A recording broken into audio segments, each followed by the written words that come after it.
Hello students, welcome to my YouTube channel Hari the maths guru. Students, हम discuss कर रहे थे, टॉपिक चल रहा था हमारा डिफरेंशियल इक्वेशन, जो कि आप लोगों के बीएससी और बीटेक के सिलेबस में इंक्लूडेड है।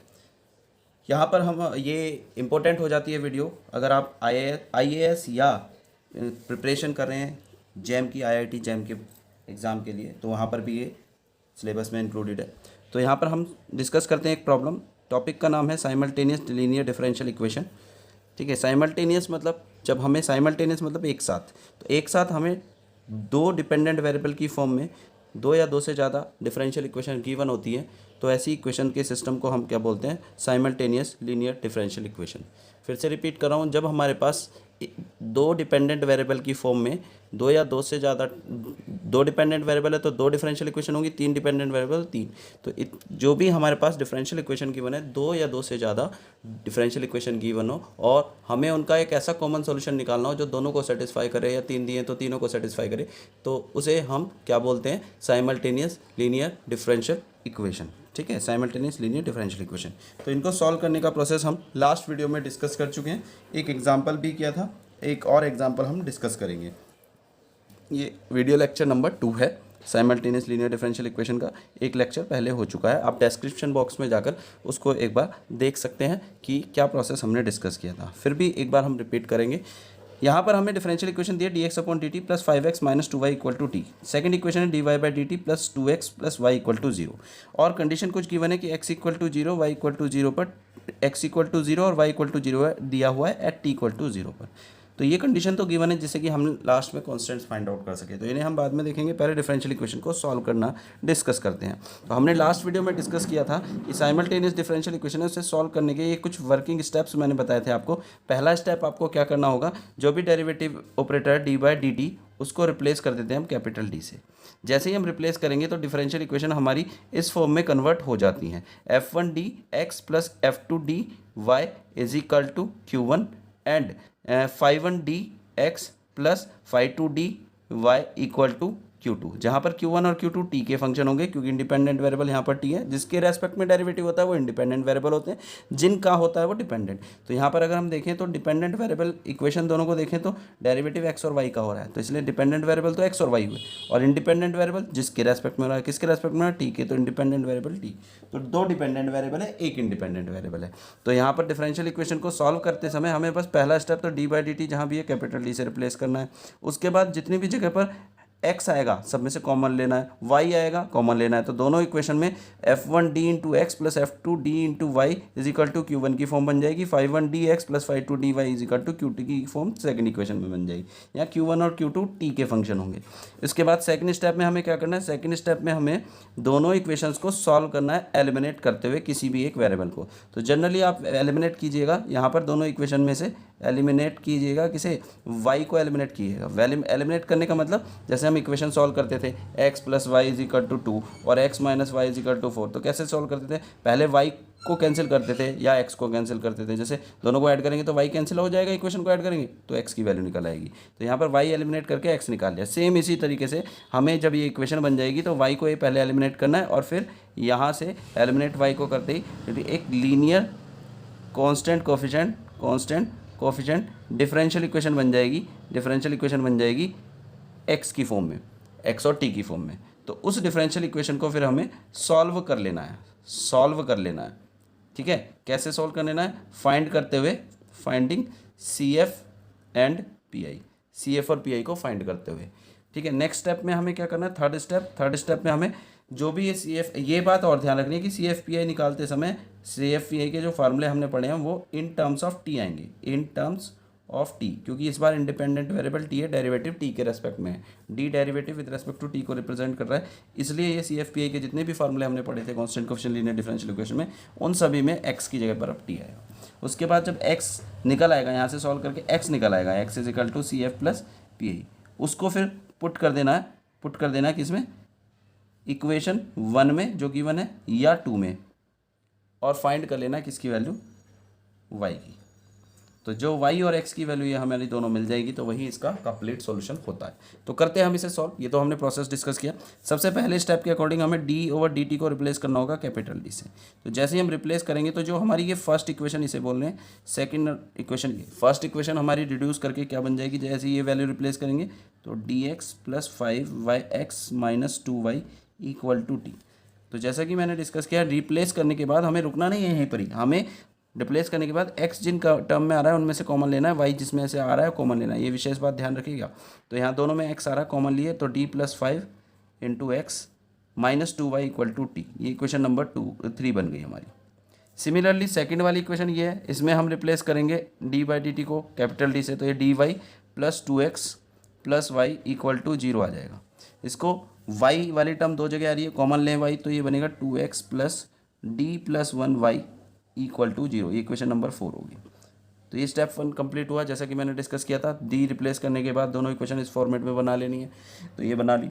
उसके बाद फिर हमें क्या करना होगा, पहले y को एलिमिनेट करना होगा। तो y को एलिमिनेट अगर हम करना चाह रहे हैं पहले, तो दोनों में y सेम कर लेंगे। तो यहाँ पर y का कोफिशिएंट है d + 1 और यहाँ पर y के इंटू में -2, तो दोनों में सेम करने के लिए इसमें मैं d + 1 से इंटू कर देता हूँ और इसमें -2 से इंटू कर देता हूँ, तो दोनों के कोफिशिएंट सेम हो जाएंगे y के। तो इक्वेशन 3 ऑपरेट कर देना है d + 1 ऑन इक्वेशन 3। तो जैसे ही हम ऑपरेट करेंगे तो ये आ जाएगा हमारा d + 1 × d + 5 × x - 2 × d + 1 y = d + 1 t। यहाँ पर d + 1 t का मतलब ये t अंदर डिस्ट्रीब्यूट होगा, तो dt + 1, और d डेरिवेटिव को रिप्रेजेंट करता है, तो t का 1 डेरिवेटिव क्या हो जाएगा, 1 टाइम डेरिवेटिव तो 1 आएगा ना, 1 + 1 ये आपका 2 आ जाएगा। इसी तरीके से आप सेम कोफिशिएंट इसमें भी बन जाए इक्वेशन 4 में, तो इसमें कितने से इंटू करें, 2 से इंटू कर देते हैं, तो इक्वेशन 4 × 2। जैसे ही हम मल्टीप्लाई करेंगे तो यहाँ पर हमारा आ जाएगा 4x, और ये 2 से इंटू करने पर +2 × d + 1 y = 0। अब हमारे पास ये इक्वेशन 2 बन गई है। एक तो बनी d + 1 × d + 5x - 2 × d + 1 × y = 2। एक ये इक्वेशन हो गई, इक्वेशन नंबर 5, और ये इक्वेशन हो गई हमारी 6। अब दोनों में से y को एलिमिनेट करने के लिए दोनों को हम ऐड कर देते हैं। जैसे हम ऐड करेंगे तो ये दोनों टर्म कैंसिल आउट हो जाएगी, और ये ऐड करने पर आएगा d + 1 × d + 5x + 4x, और इधर राइट साइड में इसमें 2 है और इसमें 0। अब इस टोटल में से अगर हम देखें तो x कॉमन आ जाएगा हमारा। x जैसे ही हम कॉमन लेंगे तो ये बनेगा d² + 6d + 9 × x = 2। तो ये डिफरेंशियल इक्वेशन हमारी बन जाएगी। ठीक है स्टूडेंट, ये इक्वेशन हमारी आ जाएगी। हाँ, यहाँ पर जैसे हमने t ऑपरेट किया था ना, दोनों पे इंटू जाएगा, तो इसके साथ भी इंटू में t आएगा, तो यहाँ पर एक t और रह जाएगा। ठीक है, t इसका t × d और t × 1, तो ये dt का तो डेरिवेटिव t का 1 बन जाएगा, और ये t एज इट इज, तो यहाँ पर ये 1 + t आएगा, 1 + t, और ये 1 + t आएगा, तो यहाँ पर भी कितना आएगा, 0 ऐड करेंगे तो 1 + t + 0, तो आपकी राइट साइड बनेगी 1 + t, 1 + t। ठीक है स्टूडेंट, तो ये हमारी डिफरेंशियल इक्वेशन बनेगी d² + 6d + 9 × x = 1 + t। अब ध्यान से देखें तो ये constant coefficient linear differential equation बन गई है, क्योंकि डेरिवेटिव के साथ जो कोफिशिएंट्स हैं वो कांस्टेंट है, 6 भी कांस्टेंट है, ये भी कांस्टेंट है, और डिपेंडेंट वेरिएबल x के साथ भी कोफिशिएंट 9 आ रहा है जो कि कांस्टेंट है। तो कांस्टेंट कोफिशिएंट डिफरेंशियल इक्वेशन है। इसे सॉल्व करने का प्रोसेस हमने पढ़ा था, CF और PI निकालना होगा। CF के लिए ऑक्सिलरी इक्वेशन बनाते हैं, तो ऑक्सिलरी इक्वेशन कैसे बनती है भाई, d को m से रिप्लेस करते हैं, x डिपेंडेंट वेरिएबल है तो उसे 1 से रिप्लेस करेंगे, और राइट हैंड साइड भले ही कुछ भी हो उसे क्या कर देते थे, 0। तो ऑक्सिलरी इक्वेशन बनेगी m² + 6m + 9 = 0। यहाँ से इसको फैक्टर करें तो ये m + 3 का होल स्क्वायर बन रहा है, यानी कि m + 3 × m + 3 = 0। इन दोनों को अलग अलग 0 के इक्वल रखें फैक्टर को, तो और m की वैल्यू निकालें तो एक बार -3 से आएगी और एक बार -3 से आएगी। ध्यान से अगर हम देखें तो ये दोनों रूट्स जो हैं वो रियल हैं, किसी में भी आयोटा नहीं आ रहा, और डिफरेंट नहीं है, सेम है। तो ये रिपीटेड रूट वाला केस हुआ। इस वैल्यू को अगर मैं m1 बोलूँ तो सेकंड भी m1 ही है, क्योंकि सेम वैल्यू है। तो रिपीटेड रूट m1 अगर 2 बार रिपीट करें तो CF का फार्मूला आपको बताया गया था, क्या होता है, C1 + C2 एक्स आता था, पर अब एक्स नहीं आएगा, टी आएगा, क्योंकि D derivative with respect to T को रिप्रेजेंट कर रहा है, इंडिपेंडेंट वेरिएबल टी है। तो C1 प्लस C2t ई की पावर M1t, ये फार्मूला था। तो यहाँ पर वैल्यू रखें अगर, तो CF हमारा आ जाएगा C1 plus C2t E to the power -3t। तो ये CF आ गया। CF के सारे केसेस वीडियो लेक्चर नंबर 3 जो है हमारा, इससे पहले constant question linear differential equation में, वहाँ पर मैंने डिस्कस किया हुआ है। अगर CF के केसेस आपको क्लियर नहीं है और PI के, तो वन शॉट की फॉर्म में एक वीडियो है जिसमें सारे CF के केसेस लेक्चर नंबर 3 में है, और लेक्चर नंबर 4 में सारे PI के केसेस हैं। सॉल्व करते हैं। यहाँ पर CF फाइंड आउट कर लिया, अब हम इसका PI फाइंड आउट करेंगे। तो PI क्या होगा, 1 upon derivative operator D square plus 6t plus 9 into right side term 1 plus T.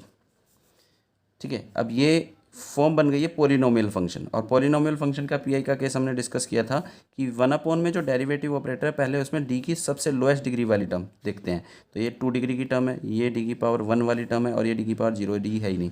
तो जो सबसे कम डिग्री वाली टर्म है उसे कॉमन ले लेते हैं। तो यहाँ पर 9 कॉमन लिया, तो बाकी 9 कॉमन लेने का मतलब दोनों में सब में 9 से डिवाइड जाएगा। तो ये D square plus 6t upon 9, और 9 को 9 से डिवाइड करेंगे 1 इंटू 1 प्लस टी। उसके बाद पढ़ा था हमने, इसको न्यूमरेटर में ले जाते हैं 1 plus D square plus 6t upon 9, और इसकी पावर -1 लिख सकते हैं। अब इसे हम सीरीज़ हमने डिस्कस की थी कि अगर ऐसी फॉर्म में है तो बाइनोमियल सीरीज से फार्मूले से एक सीरीज़ बनाई थी, 1 प्लस टी की पावर -1 की सीरीज़ का formula 1 minus T plus T square minus T cube, ऐसा। ठीक है, तो यहाँ पर इससे अगर इसकी कंपेयर करें तो टी की जगह पर आपको ये दिखाई देगा, इस एक्सप्रेशन की इससे कंपेयर करें तो टी की जगह पर ये दिखाई दे।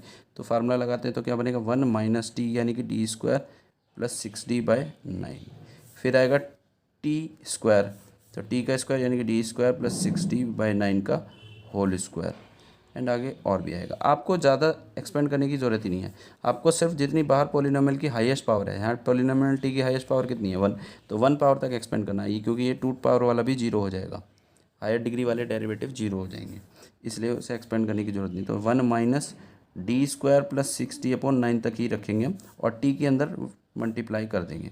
बाकी आगे की टर्म जैसे ये 1 प्लस टी की इंटू करेंगे अंदर, तो ये आपका 1 प्लस टी यहाँ जाएगा, और यहाँ पर भी 1 प्लस टी इंटू हो जाएगी इसमें, और आगे की टर्म सारी क्या हो जाएंगी 0, क्योंकि हायर ऑर्डर डेरिवेटिव 0 हो जाएंगे। हायर ऑर्डर मतलब एक से ज़्यादा टाइम डेरिवेटिव टी का करेंगे तो 0 ही होगा ना, तो इसलिए हायर पावर वाले हमने छोड़ दिए, क्योंकि वो सब टर्म 0 होने वाली है। 1 प्लस टी माइनस 1/9, अब इसको अंदर ले जाएं डी स्क्वायर के साथ, 1 प्लस टी एक बार आएगा, और एक बार आएगा plus 6d into 1 plus T. अब इसको अगर हम देखें तो ये सॉल्व करके बनता है 1 प्लस टी माइनस डी, किसको रिप्रेजेंट कर रहा था, d/dt डेरिवेटिव को। तो अगर मैं d इंटू 1 प्लस टी की बात करूँ तो इसका एक बार डेरिवेटिव हुआ, 1 का तो 0 हो जाएगा, टी का 1, ये आ जाएगा। अगर मैं डी स्क्वायर की बात करूँ 1 प्लस टी, यानी कि 2 बार डेरिवेटिव करना है, तो एक बार हम कर चुके हैं 1 आया, तो दोबारा से करेंगे तो 1 का क्या हो जाएगा 0, तो यानी कि ये वाली टर्म आपकी हो जाएगी कितनी 0, और यहाँ पर डेरिवेटिव करेंगे 6, और डेरिवेटिव 1 टाइम करेंगे 1 का 0 और टी का 1, तो 6 इंटू 1 आ जाएगा। यहाँ से अगर हम देखें तो आपका सॉल्व करके 1/9 इंटू टी प्लस 1/3, ये PI आ जाएगा हमारा। ठीक है, तो या x की वैल्यू कितनी हो जाएगी फिर, CF प्लस PI। x की बात क्यों कर रहे हैं भाई, जो हमारी डिफरेंशियल इक्वेशन ये जो बनी कर आई है, इसको ही तो हम सॉल्व कर रहे हैं। तो इस डिफरेंशियल इक्वेशन में जो डिपेंडेंट वेरिएबल होता है, हमेशा उस डिफरेंशियल इक्वेशन का सोल्यूशन उसकी वैल्यू बनती है। डिपेंडेंट मतलब ये डेरिवेटिव ऑपरेटर के साथ जो है, तो इसका सोल्यूशन होगा x equal to CF plus PI। तो x equal to CF plus PI निकाल लिया, तो CF की वैल्यू हमारे पास कितनी थी, C1 plus C2t E to the power -3t, और PI की वैल्यू हमारी 1/9 t प्लस 1/3। तो ये हमारी x की वैल्यू आ चुकी है। अब हमें y भी चाहिए, डिफरेंशियल इक्वेशन का सॉल्यूशन साइमल्टेनियस का मतलब दोनों डिपेंडेंट वेरिएबल की वैल्यू निकालनी होती है, तो x भी चाहिए होता है, y भी। तो x तो हमने निकाल लिया, अब y चाहिए, तो इसको x की वैल्यू को हम ऐसी जगह रखेंगे जिसमें y इजीली निकल जाए, यानी कि जहाँ पर y डेरिवेटिव की फॉर्म में ना हो, क्योंकि डेरिवेटिव में होगा तो y निकालने के लिए इंटीग्रेशन करना पड़ेगा। तो हमें उस एक्सप्रेस इक्वेशन में रखना है इन दोनों में से जिसमें y डिफरेंशिएशन की फॉर्म में नहीं हो। y निकालना है ना, तो y डिफरेंशिएशन की, तो इसमें y डेरिवेटिव की फॉर्म में इक्वेशन 2 में, इक्वेशन 1 में नहीं है, तो हम यहाँ से y की वैल्यू निकालेंगे। तो इक्वेशन 1 से, फ्रॉम इक्वेशन 1 2y किसके इक्वल आएगा, वहाँ से सॉल्व करें तो dx upon dt plus 5x minus T, ठीक है, ये 2y आ जाएगा। अब यहाँ से 2y is equal to x हमारा ये था, तो इसको डिफ्रेंशिएट कर देंगे तो ये आएगा D by D T of X की वैल्यू कितनी है c1 plus c2t E to the power minus 3t plus 1/9 t plus 1/3, ये तो D X upon D T आ गया। फिर प्लस 5x, तो x की वैल्यू हमारी है c1 plus c2t E to the power minus 3t plus 1/9 t plus 1/3 और माइनस टी, ठीक है। अब यहाँ से इसे अगर हम डिफरेंशिएट करें तो यहाँ से आएगा, इसका डिफरेंशिएशन प्रोडक्ट रूल से करते हैं। पहले ये as it is c1 plus c2t as it is, इसका डेरिवेटिव हो जाएगा minus 3 e to the power minus 3t। फिर इसको एज इट इज़ रखेंगे सेकंड फंक्शन को e की पावर माइनस 3t, और इसका डिफरेंशिएशन करेंगे t के रेस्पेक्ट में c1 प्लस c2t का, तो c2 आ जाएगा।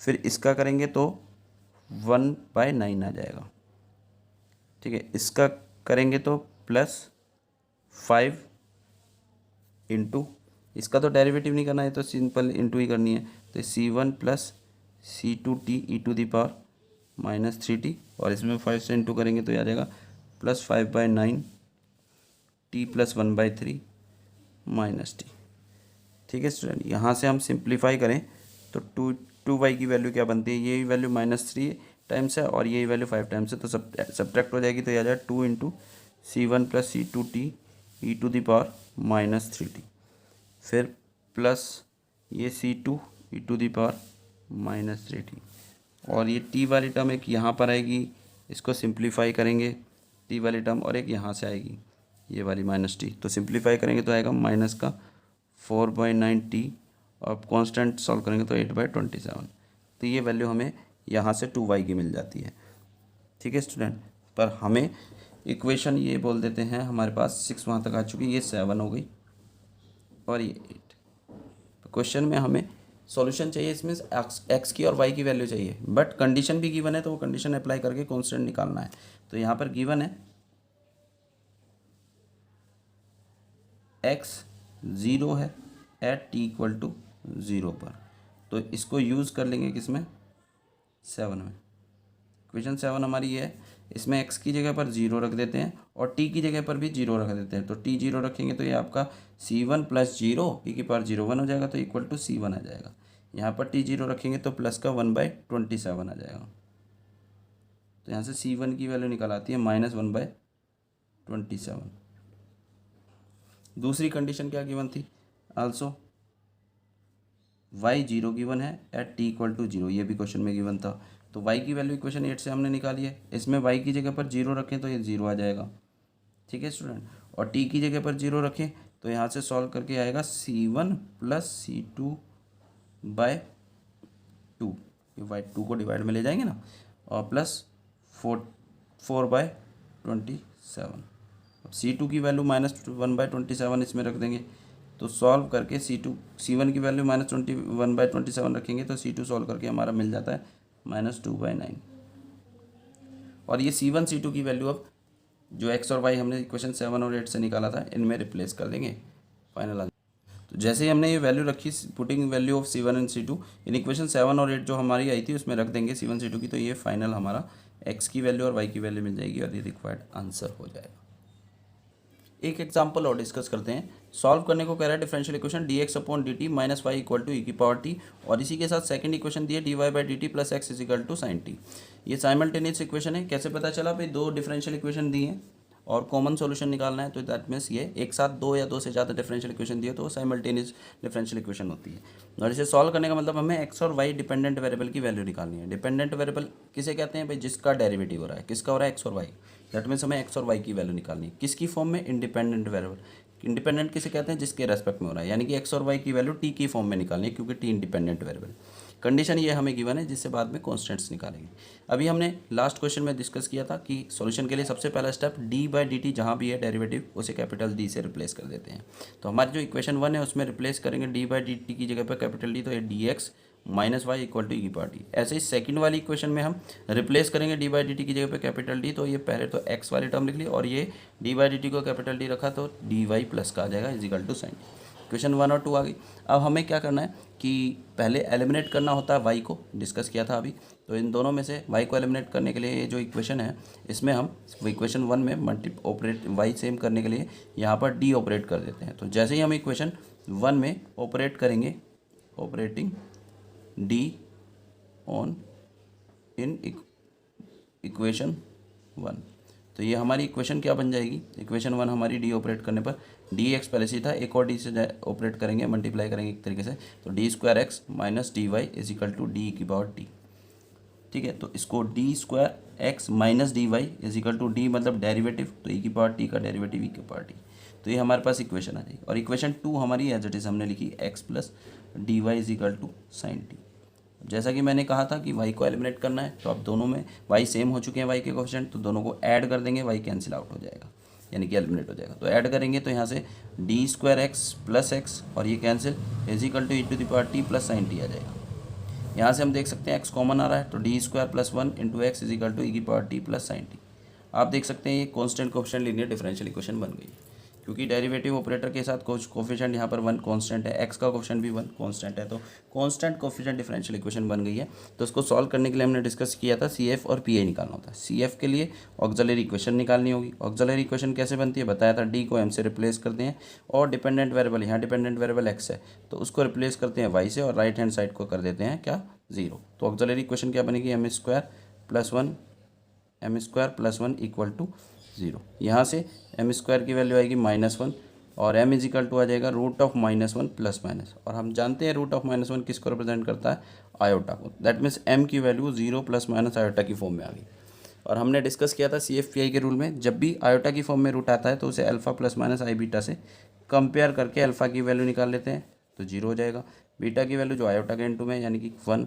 तो CF का फार्मूला होता है, अगर अल्फा प्लस माइनस आई बीटा रूट है तो पढ़ा था e की पावर अल्फा एक्स। ध्यान रखिएगा CF और PI में अब साइमल्टेनियस में x नहीं आएगा, जितने भी CF और PI के फार्मूले थे उसमें t आएगा, क्योंकि इंडिपेंडेंट वेरिएबल यहाँ t है। तो e की power alpha T C1 cos beta T plus C2 sine beta T, और अल्फा हमारा 0 है तो e की पावर 0 C1 cos बीटा की वैल्यू 1 है तो cos t plus C2 sine T. e की पावर 0 1 होता है तो CF की वैल्यू हमारी आ जाती है C1 cos t plus C2 sine T.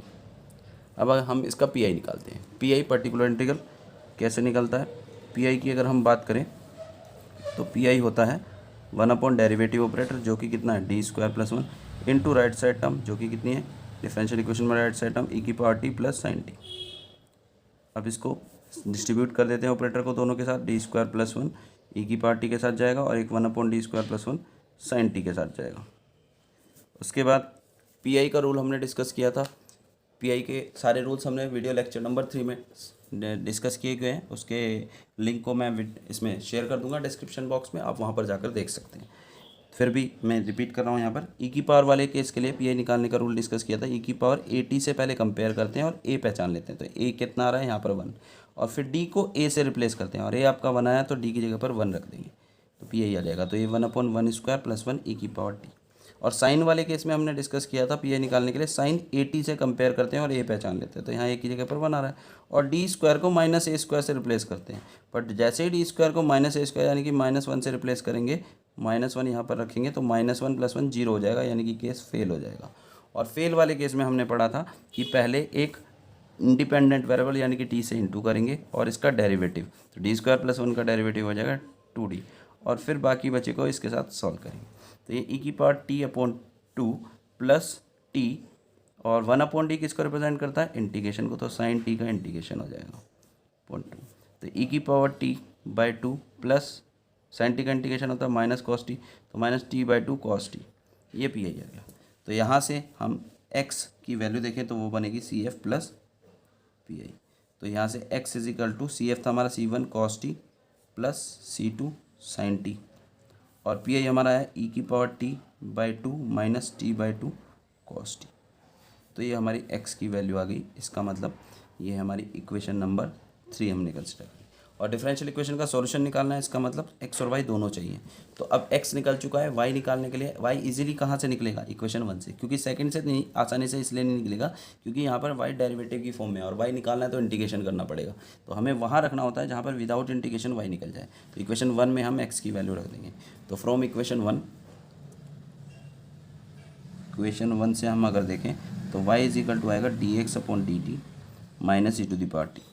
तो x हमारा ये था, इसका डेरिवेटिव कर देंगे, इसका डेरिवेटिव करेंगे c1 cos t का था, c1 कांस्टेंट, cos t का minus sin t, sin t का c2 sin t का करेंगे तो प्लस का c2 cos t आ जाएगा, e⁻t का e⁻t होता ही है बाई 2, माइनस इन t/2 का इसका करना है तो प्रोडक्ट रूल लग जाएगा, माइनस t/2 का, तो पहले t/2 का derivative 1/2 second function as it is, फिर दूसरी बार t/2 एज इट इज़ रखेंगे इस बार माइनस के t/2 को, और cos t का डिफरेंशिएशन करेंगे तो माइनस sin t, तो प्लस का t/2 sin t आ जाएगा। ठीक है स्टूडेंट, तो ये तो dx/dt की वैल्यू आई माइनस e⁻t। अब यहाँ से सिंप्लीफाई करें तो y इज इक्वल टू क्या वैल्यू बनती है, minus c1 sin t plus c2 cos t, और e⁻t प्लस का हाफ है और 1/2 प्लस का है, ये माइनस का है तो माइनस का e⁻t/2 बचेगा, और ये minus 1/2 cos t plus 1/2 t sin t, ये y की वैल्यू होगी। अगर कंडीशन क्वेश्चन में गिवन नहीं होती तो इतना ही सॉल्यूशन इसका पर्याप्त था, बट क्वेश्चन में कंडीशन गिवन है। क्वेश्चन में गिवन है, क्या गिवन है कि गिवन है हमें x0 इज इक्वल टू 1, इसे इक्वेशन 4 बोल दिया। x0 मतलब अंदर जो ये लिखा हुआ है बता रहा है कि x जिसका फंक्शन है वो 0 है, तो x किसका फंक्शन है, t की फॉर्म में, तो t को 0 रखने पर x की वैल्यू 0 है, तो यहाँ पर t इक्वल टू 0 और x इक्वल टू 0 है, ये कहना चाह रहा है। इसको यूज़ कर लेते हैं इक्वेशन नंबर 3 में, तो यहाँ पर रखेंगे t इक्वल टू 0 और x equal to 0, sorry x equal to 1 given है क्वेश्चन में, तो t इक्वल टू 0 पर x इक्वल टू 1 गिवन, तो यहाँ रखेंगे 1 इज इक्वल टू t0 रखेंगे तो c1 cos 0 की वैल्यू 1 होती है तो c1 आएगा, यहाँ t0 रखेंगे तो sin 0 की वैल्यू 0 होती है, टर्म में 0 हो जाएगी, यहाँ रखेंगे t0 तो e⁻0 1 हो जाएगा तो 1/2 बचेगा, यहाँ 0 रखेंगे तो 0 इंटू समथिंग, ये टोटल 0 हो जाएगा, तो c2 की वैल्यू यहाँ से 1/2 आ जाती है।